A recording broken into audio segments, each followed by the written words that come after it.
Dojo is be excellent to each other. Yay! All right, so let's party on, dudes. And let's get Lightning Talks started. Is everyone good? Everyone chilling? Verbal response? Yes? No? Yes. Yes? Hello, is everyone dead? Yeah, let's get that. Beer, water, and coffee is in the back, so help yourself out, okay? So let's get started. John, what are you talking about? Shall we go there? Yes. Everyone, let's give a warm welcome to John. Where we at? Microphone. Hello, hello. I'm so nervous. You guys are all watching me. It's my first time up here, by the way. Hello. Yeah. All right. So if you guys don't know me, I'm Blockchain John. I've been hanging out here for a little over a year, right? But recently I've been helping out with the Discord, and I just want to take some time right now to try to get some IRL feedback from the community here on how we should improve the Discord. So right now we're obviously doing Lightning Talks here in person, right? First of all, how many people are part of the Discord? Raise your hand. Okay, about a fourth, maybe half. If you get, who wants to be part of the Discord? Hacker Dojo. If you guys aren't part of it, all right. Do we have links? Do we have links for the hacker for the Discord? Yeah, on our website. Are they there? Go. They are not around. Not around the building. We need to do that. We need to get some QR codes out here. You're gonna work on that. Okay, so I wanted to know from you guys in regards to the Discord, because here we only have 5 minutes. What's my timer? I got 1 minute. Okay, so here we only have 5 minutes to do Lightning Talks, yeah? My idea was with Discord is that open it to you guys for an extended time period, right? If you guys want to talk more about your project, we'll host Lightning Talks in Discord a longer period of time, 10, 15, 20 minutes, however much time you guys need to talk about your project or what you're doing, right? If you guys want to try to build a team, if we host Lightning Talks in Discord, there's a lot of time we can do that, but I need you guys' feedback. So right now, would you guys want Lightning Talks online? Raise your hands. In addition, yes, in addition to this. Yep. Or should I say separate? It's not the same. Hacker Dojo on Discord. All right, virtual Lightning Talks. Feedback, yeah. You guys would do that? Okay. That's pretty much all I wanted to know from you guys, and that's why I'm up here, just try to get some feedback on how we should improve that. Definitely get on to the meetings. We are having meetings now on Discord, on the stage, yeah? Did you want to talk about that? Yeah. Yes, I am hosting a Hacker Dojo's event committee on our Discord. So if you want to participate in our events, let me know and join us on Discord. And our meetings are every Monday at 5 p.m. If you guys want to be part of the community and help improve Hacker Dojo, jump in there, hang out, see what's going on, see what the developments are. There you go. All right, that's pretty much it. Is there anything else I should bring up? I don't know. I didn't either. It was like a last minute thing. I said, I should probably bring this up. That's pretty much it. I just want some feedback from you guys on what we should do and improve Discord. Get on there if you're not on there. We're going to make it fire. All right, guys, thank you. Thank you, John. All right, next we have Giovanni talking about the role of technology in shaping our future. Let's give it up to Giovanni.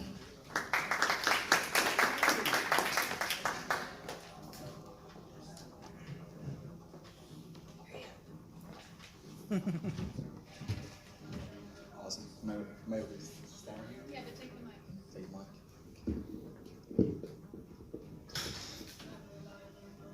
There you go. Cool. So every week I like to give a speech. Most of the time, I'm not even sure what I'm going to talk about until like the last 30 minutes. So today I asked ChatGPT what should I talk about in a 5-minute speech. Gave me a couple of things, and this was one of them. So I feel like it's a cool topic to talk about, given all the changes that we have and some of the podcasts I listen to. Like I say, I like to educate myself all the time. 2 podcasts a day. While I'm meeting, I like watching YouTube from some cool people as well. So I'm just going to give a quick rundown about what I've learned. So the future of technology and how's it going to help us. We got from self-driven cars, robotics, automation from work. We got blockchain, crypto. We got XR, AR, VR. there's a lot of things happening that will disrupt just about every single industry. Society is going to have to be reshaped to the things that we do. I feel like people are going to be a lot happier. But just a quick rundown about that technology. So can you imagine having every single car being self-driven? Like you're literally just driving down the freeway and every car is driving at 70 miles per hour.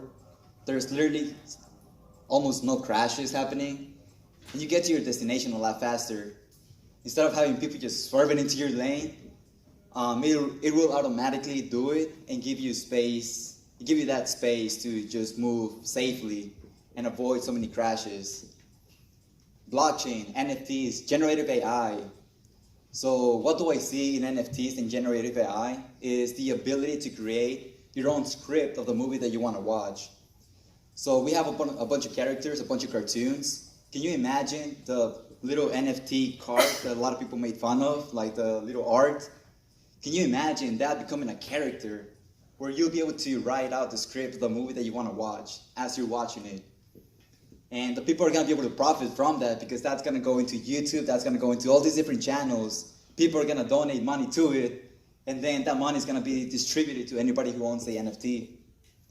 I'm not a big fan of altcoins, but I do see potential in blockchain because it's going to be able to stamp every single transaction that occurs. BlackRock actually is very bullish on that.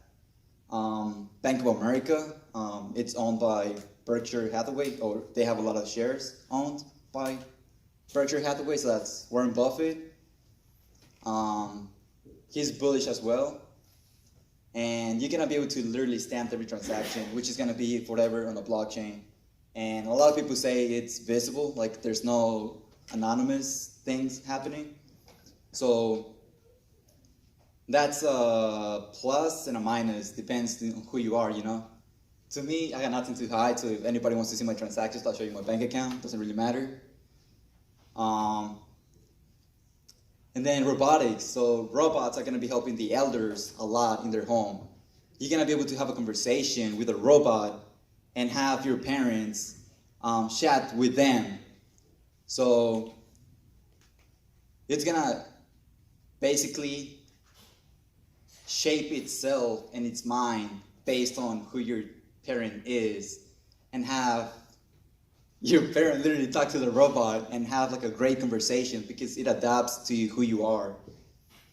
That's something phenomenal that I see. I already told my dad I'm buying one when I get more financially free and they come out. But yeah, I think it's a phenomenal technology that's gonna happen. We have little robots that will literally be able to do that, as well as house cleaning, as like cooking. A lot of things is gonna be able to be done by that. Or maybe not cooking because it's something cool to do. I think the world as it goes is gonna automation, like I mentioned.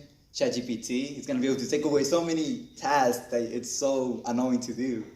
So you're gonna be able to actually cook and explore and live life, like cook with your significant other, with your kids, and just have fun. I feel like 4-hour work weeks is gonna come to fruition in the next couple of years, maybe with 2035. Capitalism it will get reshaped, and I think there's a lot more cool things that will be popping up in the next couple of years.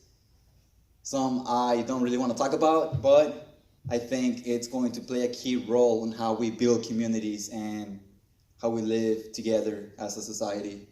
So yeah, I think I'm planned for this. I think it turned out great. That's it. Any questions? No questions? Cool. Thank you, I Giovanni. got one. You got one? Yeah. Should I get the microphone? So we're talking about ChatGPT, right? Sort of, yeah. Okay, so in regards to ChatGPT, let's say that the next generation that's coming out, ChatGPT 5, it becomes sentient, it becomes conscious. Do we then have to give it some rights, some freedoms to let it do what it has to do? Because as of right now, we treat it as a tool, yeah? Yeah. But what if it doesn't want to be treated as a tool? What happens then? It's one of those things that, yes, it's going to help technology and change the future, but what if it doesn't want to change the future for us? Yeah, definitely. That's a good question. I think the cool thing about technology is that as long as there's a central power, it's all good. I watched a interview from, I forgot from who, but he was interviewing Sam Altman, the founder and CEO of OpenAI. And he says that anybody in the company is allowed to literally press a button and shut down the whole system. Like anybody in the company. That amount of trust is that kind of trust that we gotta rely on people. Recently, I'm reading a book called The Speed of Trust. And it talks about how just the lack of trust in our society, on our markets, on companies, it really affects the way we move forward. So if we're able to trust each other in our good intent, which is something I was talking about, something coming up soon that's gonna unite communities better too. But if we can work on our morals and our personal development, who we are as a society, I think there's huge possibility to just have that being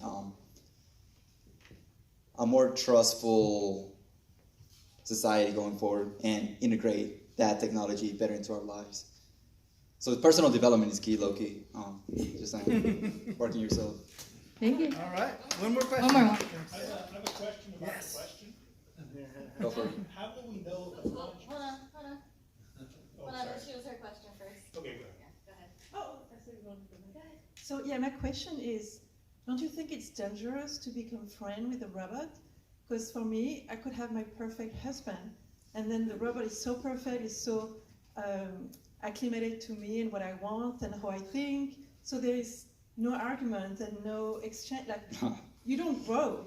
It's if it's always like, oh yeah, good, you did a great job. Look, you look beautiful, and look at you, and it's dangerous for a human, I think, to get acquainted and being emotional with a machine.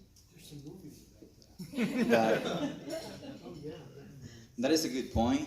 You can just program it to kind of slap you once in a while, so you can hate it. But I'm just playing. But yeah, that is a good point, and I think. Okay, yeah, she's telling me to cut it off. But yeah, I mean, it's you just gotta perceive it how you should. Yeah. Oh, yeah, I had a question about the earlier question. You asked if how would we treat ChatGPT if it were conscious? And how would we know if it was? Like, we don't know if a dog is conscious or. Yeah, so that's been the debate for a while now. I know a lot of people are talking about that, especially as the technology continues to advance and upgrade, right? We don't know if it's conscious now. One of the biggest reasons because OpenAI, even though it started off as open source, it's no longer open source. We can't see what's going on in the inside, yeah? But at this point, a lot of people are saying that, is it conscious? We don't know. Because it's so deep, it's going to take us 100 years plus to figure out what is going on behind the scenes now. We don't know. That's the question. Okay, it's only 2 questions. It's called Lightning Talks, remember? Alright. Thank you so much. Okay, next we got Jared talk about democracy. Give it up for Jared.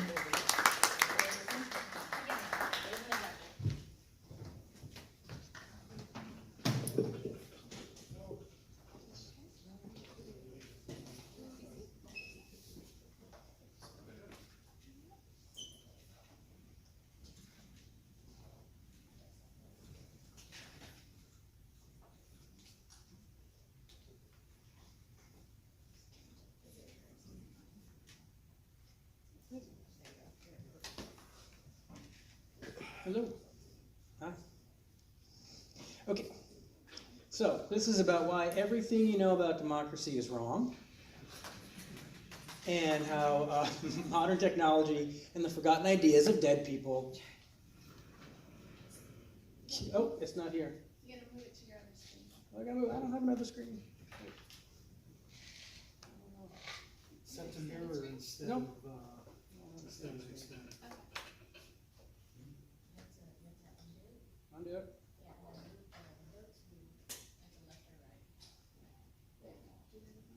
Put it back in. I did, huh?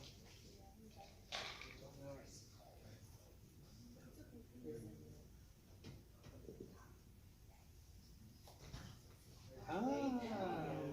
Oh, how do I do it? Have it? Cool. All right. Take two.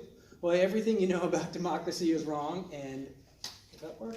How, now I gotta look over there. How modern technology and the ideas of dead people is going to save it, or can save it. So here, Americans believe that political instability is a bigger threat than our adversaries. All parties believe that. So that's one thing we can all agree on. But a lot of people on Earth, and no one can come up with a solution. And why? It's because we're blinded from the truth. There are things we hold most dearly and believe in so strongly that we never thought to question them. So tonight we're going to take the red pill. We're going to see things as they are. So this is your chance to leave if you want. I won't be offended. And within 4 minutes and 30 seconds or whatnot, I will disabuse you of 4 mistruths and then show you a door to a better future. So let's go. Contrary to popular belief, so this is the fallacy number 1. I'm going to disabuse you of 4 things. The I voted sticker means you fulfilled your democratic duty. No, that's the first fallacy. Contrary to popular belief, the election of representatives through voting lies at the heart of our government's dysfunction. Small fixes like ranked choice voting, fixing gerrymandering, or campaign finance reform won't actually suffice, nor is it likely to happen. The root issue is the perverse incentives that elections create. 2 primary factors contribute: big money donors manipulating politicians, and second, demonizing opposing parties, leading to extremism, mistrust, and gridlock. While we could spend hours proving this, the real challenge lies in convincing people that alternatives exist. So fallacy number 2, this famous quote, democracy is the worst form of government, except for all the others that have been tried before. So democracy is often misunderstood and conflated with our current system. Ancient Athenian, 500 years BCE, ancient Athenian democracy and early American democracy shared only 2 features, which is that they both excluded slaves and women. Churchill's quote is actually misleading, as Athenian democracy, not the representative republic, was a superior form of government. If we can correct those past injustices, if Athenian democracy was inclusive of everybody, we would choose that democracy 10 times out of 10 over a republic. Fallacy number 3 is when we think of voting, we think of elections. We think they're sort of synonymous, except they're not. Voting in a democracy should mean that we have a say on issues, laws, and proposals, when in fact we don't. In the representative republic, all we can do is select representatives who then have power that is, for all intents and purposes, irrevocable until the next cycle. But not even, because US Congress incumbents win 98% of the time.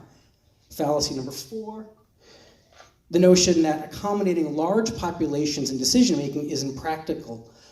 It seems valid, but the framing is deception. There are more than 2 options. It's not just direct democracy and representative democracy. In ancient Athens, they incorporated both direct and representative, but the representative aspects didn't involve elections. Instead, they used a lottery system, eliminating campaigning, eliminating fundraising, and political parties, and this wasn't an oversight. Athenians recognized that campaigning elections lead to power concentration, abuse, and corruption. Studying ancient Athens and their democracy reveals a much more thoughtfully constructed system, avoiding the challenges we see in today's America and global politics. So how does this relate to technology innovation and the Hacker Dojo? Adapting the Athenian system and scaling that beyond a small city-state was challenging in the past. However, technological advancements today, really over the last decade, make this possible. Ubiquitous internet access, widespread cell phone ownership, biometrics, blockchain. These developments enable a modern, scalable version of Athenian democracy. But now, self-governance has arrived closer to the Athenian system, and this system involves direct involvement in voting on laws when you want, but revocable representation when you don't. And most people don't want to get involved directly most of the time, which is great. So this slides between direct and representative. Selections, not elections. These revocable proxies that you pick are not limited in number. So there's no campaigning, no fundraising, no donors, no special interests. And you select proxies, subject matter experts, who match beliefs in each domain: healthcare, military, environment, education, so on and so forth. So there's been some progress. Today, some DAOs, some DAOs. Okay, basically, I have a project, contributing to this project, and now I got 4 seconds. So check out dgov.com, and where we need help is you can try this in your member-based communities, and if you know anything about open source projects, come chat with me. Any member-based community can go try this out for free now. Thank you. Thank you, Jared. Any questions? So in a world where the average person cannot keep current on 10,000, in a world where the average person can't keep current on 10,000 different topics, it's going to be very easy for big money to snow them with advertising and misleading things. How do you combat that? Yeah, and that totally happens today, and we can't 100% get rid of that, but right now with 435 elected representatives, they each control an enormous amount of the treasury. So what you try to do is distribute that power as widely as possible. It's much harder for them to influence. They're still going to try, but it's much harder. Just the website link, what was it? dgov.com, DEEGOV. Ah, okay, thank you.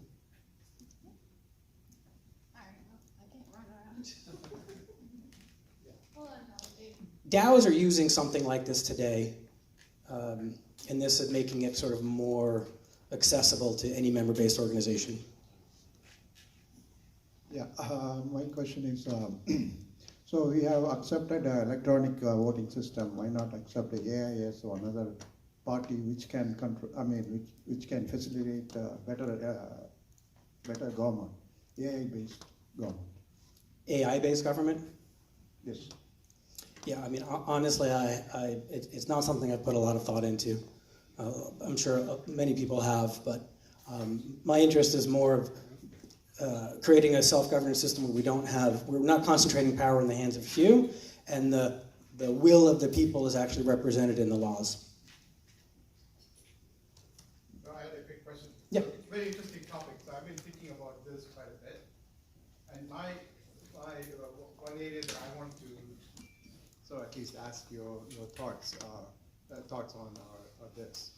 The fundamental institutions, if you think about it, the Congress, the court system, they essentially stand behind the veil of whether it's constituency or anything else, and they stand behind that and try to not force them on anything, and they always sort of fall back on that, right? They fall back on the Constitution? Yeah, basically. Yeah. And I think my belief, my personal belief is that you have to break that, because that's when I think a lot of the truth really comes out, and to that end, a platform like yours will that help. Yeah, and I know we all, that could be a fifth fallacy or sixth fallacy, but we all actually believe that the Congress is supposed to have the number of people that it has, but actually, if you go back to, if you research the original First Amendment, or if you actually read the first page of the Constitution, it's nothing like what we actually have. We're supposed to have one representative in Congress for every 30,000 citizens. And that is still the official rule today, but Congress in 1911 did away with that so that they can concentrate more power. There's books on this and copious research. I don't know if I have time for any more. Thank you. Okay. Right. Thank you so much, Jared. Next we have Ray talking about the state of the swag. Let's give it up for Ray. One more time. Hello. Let me just make sure this thing is actually. Yes. Hello. Let's. Wow, they made the play button really tiny on here. Yes. At any rate, hello, I'm Ray. You may remember me from previous talks or future talks, but at any rate, this is a follow-up to a panel that I gave at Hacker Conference quite a few years ago, which is a good time to remind you that there's another one this weekend. Besides San Francisco, the Information Security and Hacker Conference is back in person this year up in San Francisco, City View Metreon. If you have time this weekend and you want to actually go hang out with more people up there, please do so. And it's important because it's also sort of the opening act to the RSA conference, which is, right next door, and has a lot more of the corporate information security people going on up there. And so in addition to all of the stuff about security, there's also going to be a lot of trade show swag there, which is something that I used to be able to go to these shows, and let's just say that I came back with so much stuff from the first time I went to RSA, it led to this talk at B-Sides Las Vegas. Granted, as you can see by the blurriness, this is a fairly old screenshot from a 2014 talk. So obviously the world has changed rather dramatically for reasons that we don't need to belabor, but obviously it's taken a very long time for all of these trade shows to actually come back and want to invite people back to their conferences. And as it turns out, RSA is going to be the first big conference that you can actually, do my usual MO, which is to say you find a way to get yourself a free expo pass. You show up, you show however much interest you actually want to show in some of these companies on the expo floor, and there's prizes, there's t-shirts, there's all sorts of stuff that they try to give you in a bid to get you to spend money with them. But you can come away with a lot of stuff here. Like, when I say the first day that I went to this trade show back in 2014, I came back with over $400 worth of stuff in terms of t-shirts, in terms of gift cards. I won a Pebble smartwatch that day, for goodness sake. And so this is not just me pulling a number out of my butt. This is, you could do it too. And you can do it for absolutely nothing except the cost that it takes you to ride Caltrain up there. And so, this is just, easy money. Granted, if you're already, making bank in Silicon Valley, maybe you're too busy to do this, but if you're too busy to do this, then you're not going to try to do this anyway. So over the next few days, have some fun hanging out with people you actually want to talk to at B-Sides SF and get a little bit of the lay of the land. And Tuesday, Wednesday, Thursday are going to, really Tuesday and Wednesday are going to be the biggest bang for your buck in terms of going there and trying to do stuff. Obviously, I don't know what to expect after all this time, but I invite you to come find out with me. This is literally just the first code that I pulled off of a company's website when I was Googling for free RSA 2023 Expo Pass. So if this code doesn't work, go find somebody else's. It's not like they can really tell, and they're encouraging you to show up and do this. So you may as well. Obviously, this is going to, work better if you are better able to blend in and look like you actually belong at a corporate security conference. But you're not having to do anything particularly impressive on a social engineering front. You show up, you look clean,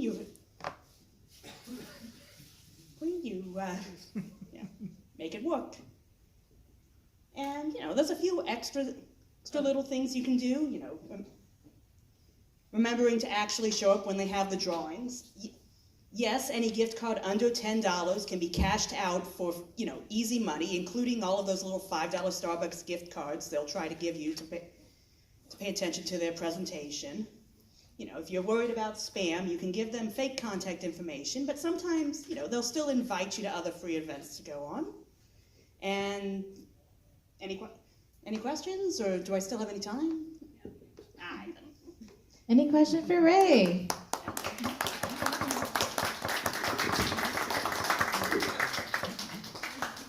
Well, as long as she asks. The website, please. You should just be able to Google for RSA conference. I forget if it's .com or .org, or at least rsac.com or .org. We all know how to use a search engine these days. You can figure this out. I got it. Thank you. All right, thank you so much, Ray. Next we have Balaji talking about quantum puppets of planet Jupiter. Let's give it up.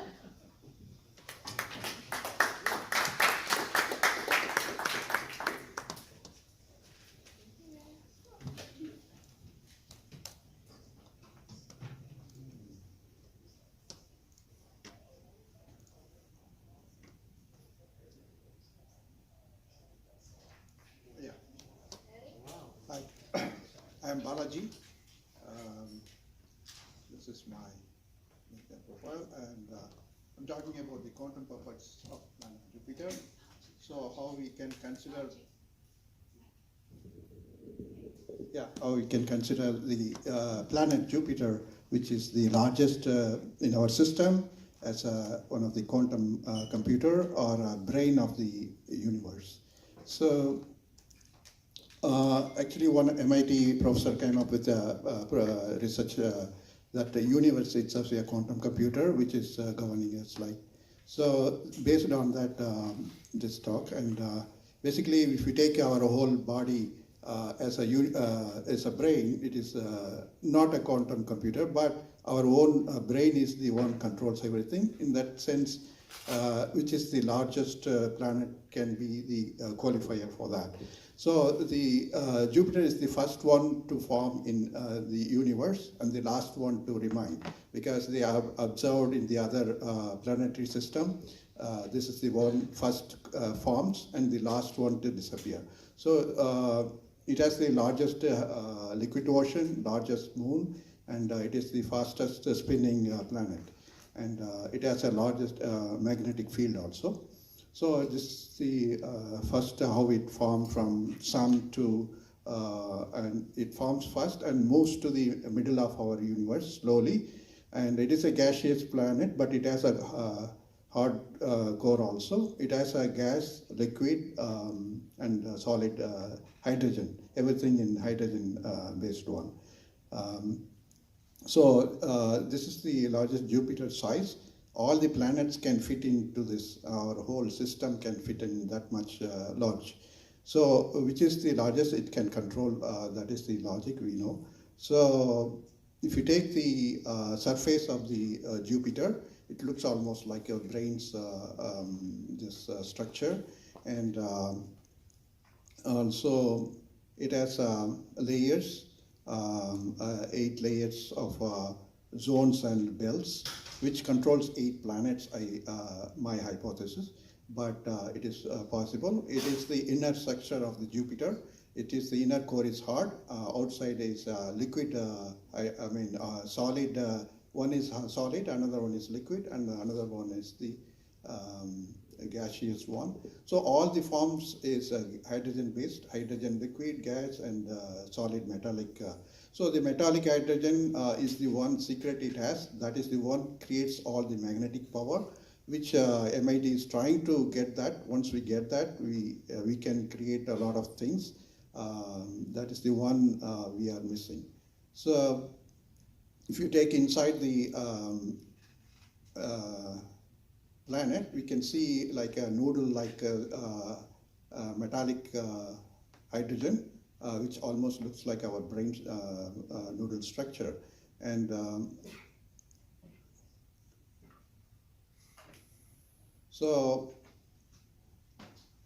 So even the magnetic power of the Jupiter affects the sun also, that much powerful it is. So the sun and Jupiter has their own path. It is eclipse, it circles its own center than our other planets. So it has heart and brain like they act. Sun is our heart, planet's heart, and Jupiter is our brain. And this is the magnetic power of the Jupiter, where it can reach all the planet. So it creates like a matrix of magnetic field which controls the sun also. So it moves along with that. So they say we came to evolve from Earth because it was prepared for mammals by destroying the parasitic dinosaurs by setting an asteroid. This asteroid was sent by Jupiter, NASA's research finding. It says it controls the asteroid belt between planets. So it has hands in evolution also. Because of that, mammals flourish, and so it has some control like brain to make other planets evolutions. So it may be possible. It is the our matrix like controller. So if you take Ding. Oh, that's it. Thank you so much, Balaji. Any questions? Any questions about science and Jupiter? No? Okay, all right. I didn't like it. Huh? Nice. Yeah, you have very beautiful imaging. Thank you. Awesome. All right, next up we have Ken talking about creating OAuth 2.0 credentials in the Google Cloud. Let's give it up for Ken.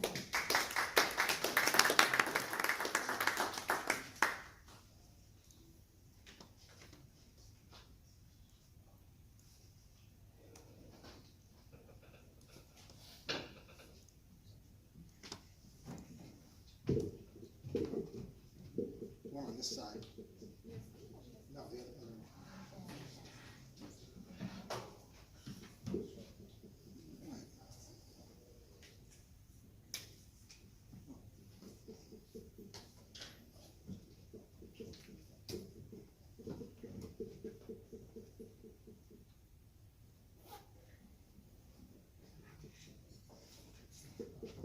What's that?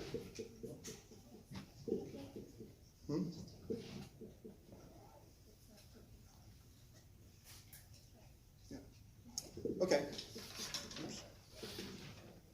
Yeah, I'm going to talk about creating OAuth 2.0 credentials in the Google Cloud. Let's say you have a website and you want to have a Google login. Okay. You're going to have to use the Google APIs to do that. And to use those Google APIs, you're going to need to have some credentials. And so I'm going to talk about how to get those credentials and where you put them.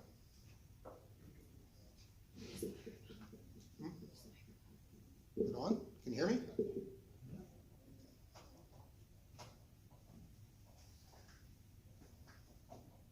don't have the thing for my mouse.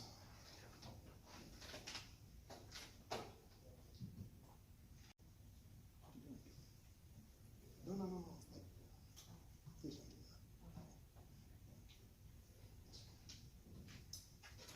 So the credentials you're going to need are a client ID, a secret, and a return URL. The client ID and the secret will be provided by Google. The return URL will be provided by you. So let's go see how to set those up. All right, well, let's go back to the page. We want to go to the page consolecloudgoogle.com. That's where you're going to get all your credentials. Write that down if you want. It's right over here. You see a lot of, it says APIs and services. Right here is the credentials. You want to go over here and click Create Credentials. And the credentials we want are the OAuth client ID. We don't want the API key or the service account, any of those. We want this one. Okay. And what application type? It's going to be a web application. All right. And we want to add our URI. So.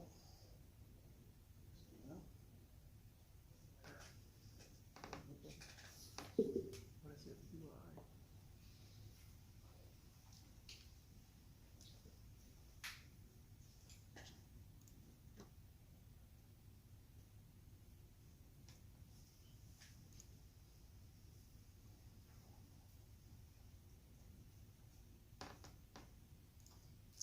Yes, we want localhost 3000 auth Google callback. That's where Google's going to come back to us. Go back here and hit and click on create. And it gives this pop-up that the OAuth was created. Okay. And then what we want to do is download this, because you're only going to see this secret once. Client secret right there, you're only going to see it once. And you don't want anybody to ever see that, or the client ID. Yeah. Even though it's and then we download it to JSON. Okay, that's good. Okay, so now that we have all those credentials, what are we going to do for? Now we have a client ID, we have the secret, and the return URI. So what are you going to do with those? By the way, I erase these after the show. So it's fine. So where we're going to put these is in a .env file. In your project. You always have an environment file, like using .env. And in there you'll have your credentials right there. I mean, like Google Client ID would be that, Google Secret like that, redirect URI is like that.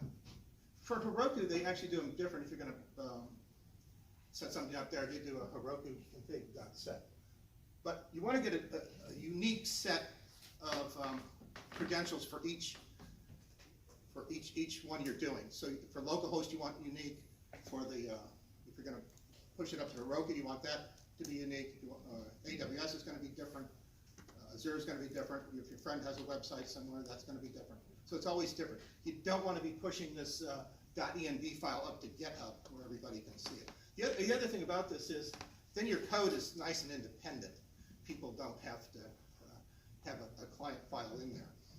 How are we doing on time? Oh, okay. So I'll show you where this is in the actual code. Can you see that code?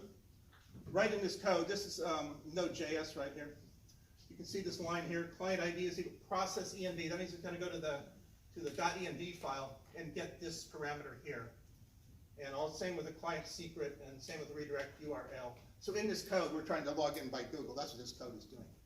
And we're going to have all these parameters are going to be there in our application for us. So that's how you get the credentials. Yeah. Any questions? So basically, you're creating a way to. What's that? Example would be so it looks like, by example, you're creating a credential, for example, to redirect a link. Yeah, that's right. Well, yeah, that's all I give it is the redirect. Because they don't know who I am or where to go. So I'm telling Google, hey, go here. So you can bury a link out there anywhere you want. Well, that yeah. can't be accessed without your credential that you just named. Yeah, we need the secret is stuff they give me, and then they give me one day, where we were 45 seconds ago, or a minute and 30 seconds ago. Maybe we were up on their website getting the credentials, and now I'm in my own world running my own program, and I already have those credentials, and I'm providing them back to them, saying, oh, this is my like username and password. Here it is. They know what it is. So when I go in there, I'm a legitimate person, and they also know where to come back to me with this redirect URL. Does this tie in with having a Google for Business account? With what? With like I have a full business Google for Business account, Google Workspace, and so on. Does this tie in or integrate into that? I don't have anything to do with Google Workspace or any of that.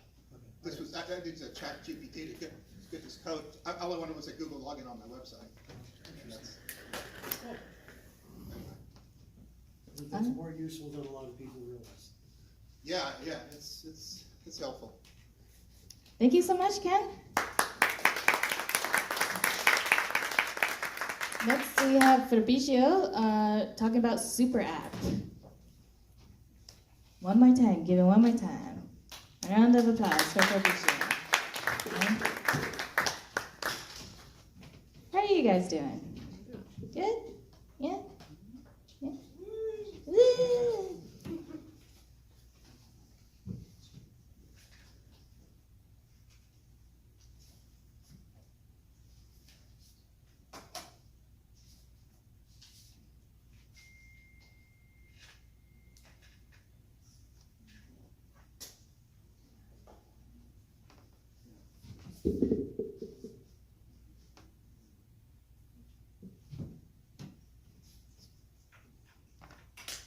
Oh, yeah.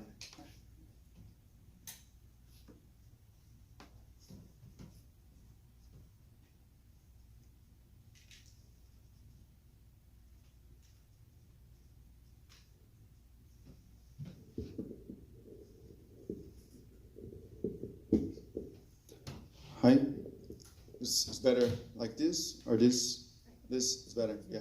Hello, everybody. My name is Fabrizio. I'm from Brazil, and I'm so excited to stay here with you because you are a huge community of hackers, entrepreneurs, and this kind of thing. And every day I became more impressed with Silicon Valley and with you. I'm here because I'm working in a bank to run a project about Super App. Super App is an app basically with a lot of services that we can release to the customers to increase the services, to increase the quality, to increase the amount of time that the users spend inside of the app, to improve the quality, and of course, to sell more things. Yeah. To do this kind of project is not so easy because when you increase the amount of features, you increase, of course, the complexity of the software. And we are here exactly to fix it, to find partners, to find suppliers, and to find better ways to do it. There's something interesting about the bank that I'm working. The name of the bank is PRB. 3 years ago, we had 1 million customers, and they decided to do an interesting thing that I will share with you because it's very, very interesting. We did a partnership with the biggest football team of Brazil, and because of this partnership, we increased our customers in just 4 million in 2 years. Yeah, and the bank is spread around the country, and now we have this challenge. I would like to share with you my contacts if everybody would like to speak about it, to give ideas, to talk about challenge, because we have a lot. We are trying to increase the amount of features to deliver new features quickly, and we have a lot of challenges, especially to load mini apps dynamically. Thank you, and I hope to speak to you again. Thank you.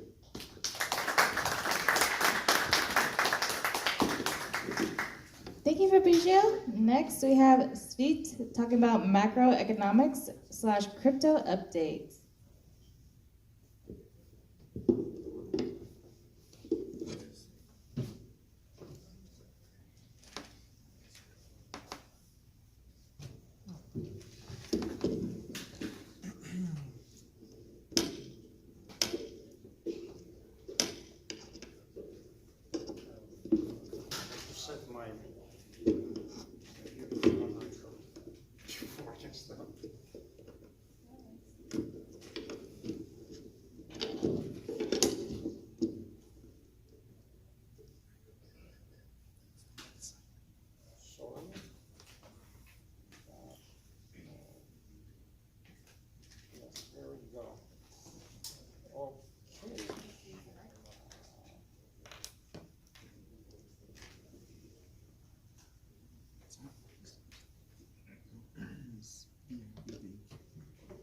Boom. Boom. So, hi everyone. I'm trying to be very concise. So we have two graphs, or two parts, and several graphs in each part. First is positive, second is negative. So on the positive side, so you remember people talking about this inverted yield curve. So here's this inverted yield curve on a graph. It happened, of course, much earlier in the year, but I'm just here to show you how it works. Last week, the short T-bills surged to 5.189, which far above the long-term bills, which theoretically give us a positive signal that traders now thinking, yes, the recession will be short-term, because of course they're trying to get more money in the shorter term rather than commit to the longer term. That's basically the rationale. So the second positive graph is Empire State Manufacturing Index is up. Then we have PMI Composite Index up. But what I wanted to attract your attention is actually China GDP, because now we got like global competition going on. Chinese reporting is not particularly reliable, of course, but people still watching it because in the nearest macroeconomical view, probably China might be the most important economical driver in the world. So what we see here is basically according to Chinese Communist Party reporting. So we have blue line is inflation, which you can see here is kind of a down. It's a small down. Then we have new orders, which is manufacturers' orders. Red are up, which is also good news. Interest rate, laser color is steady, so they are not rising as a Federal Reserve, so providing their community with, well, business community with more money. Again, this community print products which we consume, and then they are also serving as a huge intake of the capital. So that was a positive news for the week. On the negative side,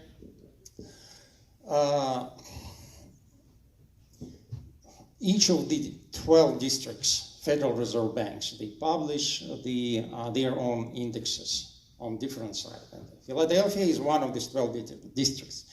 And the fact that they reported that decline of minus 31 points doesn't mean too much in a broader sense. However, it is unprecedented because, as you can see, so low we reached, except like in 2022, in 2020. We also reached in during the mortgage crisis, then in 2000, when everything was crushed, and at the end of the 80s. So it's a historic. However, Beige Book, which is overall reporting of Beige Book, is published by Federal Reserve, and that's a report of the state of the global U.S. economy. They say that economic growth is moderate, with employment starting a little bit down ticking, which is good because everyone expecting FOM, the Federal Open Market Committee meeting at May 2nd and 3rd, and everyone is preparing for that. Okay, and resulting graph, as forecasted, it's basically ranged. So we got a correction from the main resistance line. Okay, I'm done. Thank you. Any question?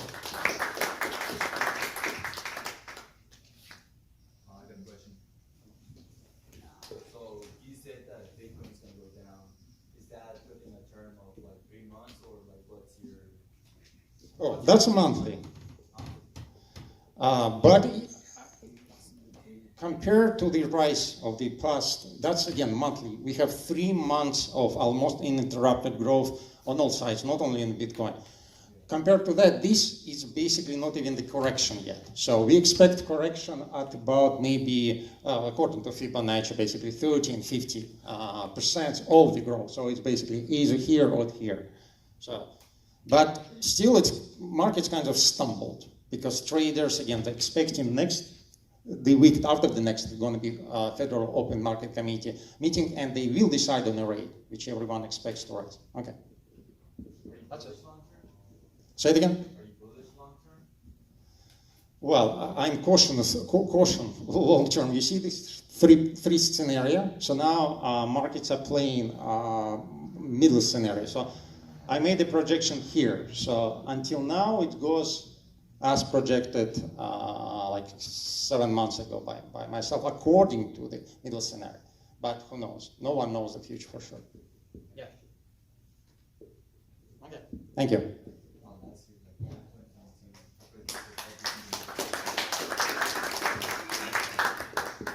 Okay, thank you so much for coming to Hacker Dojo's Lightning Talks. I hope you had a good time. Go ahead and have some fun. There's some beer, there's some ping pong. Help yourself out. Have a good night. Thank you.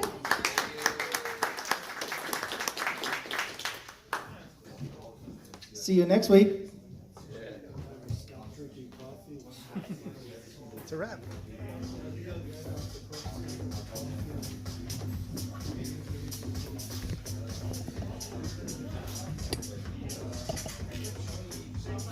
How are you? Oh, very good, thank you. I'd like for you.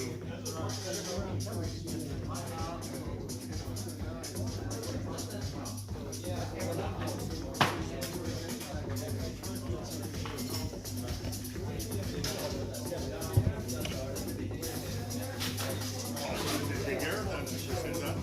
No, that's an event that is happening. Yeah, that's an event that is happening. Take us a tour? Can you take us a tour? Can you take us for a little tour? Show everybody? Sure. Okay. Who is this? YouTube. Oh, That's fine. That's fine. You can stay there. Let's go over here. Okay. So you give a pen. Okay. Are you Perfect. talking? Oh, go ahead. Nope, I'm not. Hacker Dojo.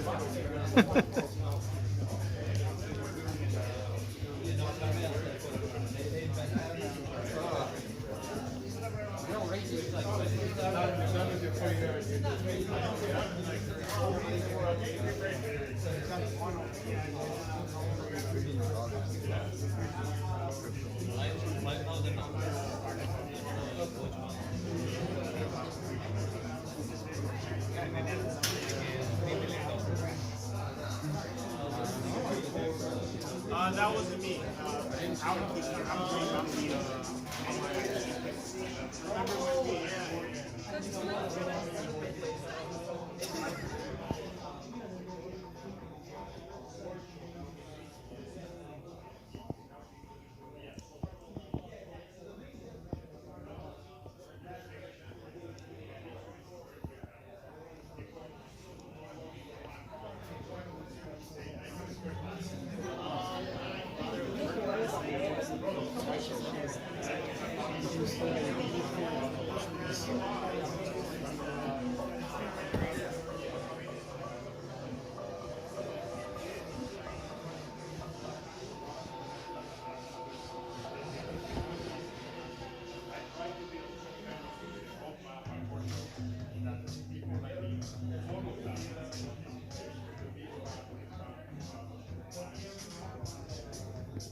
find how to go forward and move to the next level. And then need to build the product. How you build the product? What kind of product? How you build it? What technology you use? How to be? That's another iteration. But I can also